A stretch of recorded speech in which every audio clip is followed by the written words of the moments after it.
And welcome to the Pragati classes. आज हम करने वाले हैं आपके पोएम नंबर 2 क्लास 10th की फायर एंड आइस के क्वेश्चन आंसर। सारे इम्पोर्टेंट क्वेश्चन आंसर मैं उनके लेकर आई हूँ आपके लिए, और ये बहुत ही शॉर्ट आंसर्स हैं तो आपको बहुत जल्दी याद भी हो जाएंगे, एकदम से इजी। और ये बहुत ही इम्पोर्टेंट क्वेश्चन आंसर हैं जो आपके लास्ट ईयर के क्वेश्चन पेपर्स में आए हुए हैं। तो हम देख लेते हैं ये कौन कौन से क्वेश्चन है। क्वेश्चन नंबर 1 है, what does fire and ice stand for in the poem. Poem में फायर एंड आइस किसके लिए आया है। आंसर है, इन the poem fire stands for desire and greed and ice stand for hatred. That means कि fire को इन्होंने desire and greed को रिप्रेजेंट किया है फायर से, यानी कि पोएट यहाँ पे उसका मानना है कि फायर किसको रिप्रेजेंट कर रहा है, डिज़ायर को और ग्रीड को। ग्रीड एंड डिज़ायर ह्यूमन की किसके बराबर हैं, फायर के बराबर है। And ice stands for hatred, and ice किसको शो करता है, हमारी हेट्रेड को, जो हम एक दूसरे से जेलसी फील करते हैं, और ये कोल्ड नेचर हमारा हो गया है तो उसको रिप्रेजेंट करती है आइस। ओके, नेक्स्ट क्वेश्चन है, ये एक्चुअली फिर से बन लिख के आया है प्रिंटिंग मिस्टेक के कारण, तो हम देख लेते हैं, कोई नहीं। What is the central idea of the poem fire and ice. Poem fire and ice का सेंट्रल आइडिया क्या है, या इसका केंद्रीय भाव क्या है इस पोएम का। आंसर है, the central idea of the poem is that human emotions like desire symbolized by fire and hatred symbolized by ice are strong enough to destroy the world। यहाँ पे पोएट ये कहना चाहते हैं कि जो ह्यूमन का नेचर है, जो उसके इमोशंस हैं, जो डिजायर हैं, उसकी जो इच्छा है, महत्वाकांक्षाएं हैं,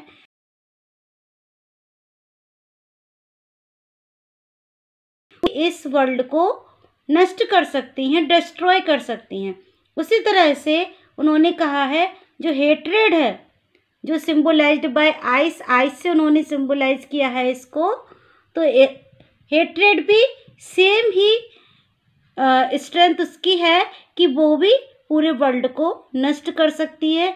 जो हमारा कोल्ड नेचर है, जो हमारा बैड बिहेवियर है, जो जेलसी है, जो हम एक दूसरे के प्रति रखते हैं, या तो इसमें पोएट बताते हैं कि या तो जो दुनिया है या तो वो फायर से, दैट मीन्स कि हमारी डिजायर से नष्ट हो जाएगी।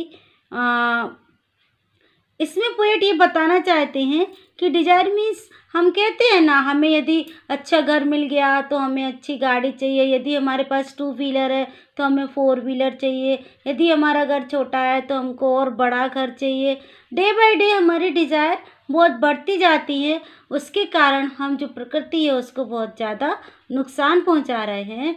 तो एक दिन इसी के कारण जो हमारी डिज़ायर्स एंड ग्रीड है ना, उसके कारण ये वर्ल्ड नष्ट हो जाएगा, डिस्ट्रॉय हो जाएगा। सेम थिंग हेट्रेड के साथ है, यदि हम एक दूसरे से हेट्रेड करेंगे तो हम क्या करते हैं, एक दूसरे को मरने मारने के लिए तैयार हो जाते हैं। जैसा कि अभी हम देख रहे हैं यूक्रेन और रसिया में युद्ध चल रहा है, तो वहाँ पे, और बार बार अभी भारत पाकिस्तान में भी हुआ, तो हम एक दूसरे को परमाणु बम की धमकी देते हैं, और उसके ये पूरी दुनिया परमाणु बम के ढेर के ऊपर बैठी हुई है। तो कभी भी कुछ भी हो सकता है। हेट्रेड जब इतनी बढ़ जाएगी तो एक दिन दुनिया इसके कारण भी नष्ट हो सकती है, ये पोएट का मानना है। नेक्स्ट क्वेश्चन है, what does fire stand for in the poem. इस पोएम में फायर किसके लिए आया है, जो हमने फर्स्ट क्वेश्चन में भी देखा था। In the poem fire stands for desire, greed, lust and passion. ये फायर हमारी डिजायर के लिए है, जो हमारी इच्छाएं हैं, महत्वाकांक्षाएं हैं। ग्रीड मीन्स हमारा लालच है, लस्ट यानी कि हमारी जो लालसा है, पैशन मीन्स जो जुनून है, हमें आगे बढ़ने का, और कुछ चाहिए और कुछ चाहिए। उस सब के कारण ये अर्थ एक दिन नष्ट हो जाएगी, ये वर्ल्ड एक दिन नष्ट हो जाएगा। What does ice symbolise in the poem? Ice किसको सिम्बोलाइज करती है इस पोएम में? Ice symbolises hatred, coldness, indifference and lack of empathy. Ice किसके लिए आई है? कोल्डनेस के लिए, हमारा जो नेचर है हेट्रेड का, एक दूसरे से जेलसी फील करना। कोल्ड नेचर है, किसी का कुछ भी होता रहे तो हमें सिर्फ अपने से मतलब है, हम अपने पड़ोसी के सुख दुख में अब शामिल नहीं होते। इंडिफरेंस यानी कि जो भी यहाँ पे भेदभाव है वो। लैक ऑफ एम्पैथी यानी कि हम जो एक दूसरे के प्रति समानता का व्यवहार नहीं करते हैं, ठीक है। और इन सब के कारण भी एक दिन अर्थ नष्ट हो जाएगी, ऐसा इस पोयम में बताया गया है। तो उसको सिंबलाइज किया गया है आइस से। ओके, नेक्स्ट क्वेश्चन है what message that Robert Frost want to convey? इस पोयम के माध्यम से रॉबर्ट फ्रॉस्ट क्या संदेश देना चाहते हैं? Robert Frost wants to convey that both desire and hatred are dangerous emotions and if not controlled they can lead to the end of humanity. Robert Frost इस पोयम के माध्यम से बताना चाहते हैं कि दोनों ही डिज़ायर एंड हेट्रेड ऐसे इमोशंस हैं ह्यूमन बींग्स के कि यदि इनको कंट्रोल नहीं किया गया, यदि इनको रोका नहीं गया तो they can lead to the end of the humanity, ये एक दिन जाके पूरी मानव जाति को नष्ट कर देंगी, ऐसी इनमें ताकत होती है। तो ये बताना इस पोएम के माध्यम से चाहते हैं रॉबर्ट फ्रॉस्ट। नेक्स्ट क्वेश्चन है why does the poet think that ice can also destroy the world? इसका क्या मतलब है? पोएट ऐसा कहते हैं, क्यों ऐसा सोचते हैं कि आइस से भी ये वर्ल्ड है ना जो डिस्ट्रॉय हो सकता है। The poet believes that hatred and indifference can grow slowly and become powerful enough to ruin relationships and eventually destroy the world. Poet का ऐसा मानना है, ऐसा बिलीव है उनका, वो कहते हैं, सब बिलीव करते हैं कि जो हेट्रेड है हमारी एक दूसरे से, हमें जेलसी फील है। आज हम अपने घरों में भी देखते हैं कि भाई भाई से कितने जेलस रहते हैं, है ना।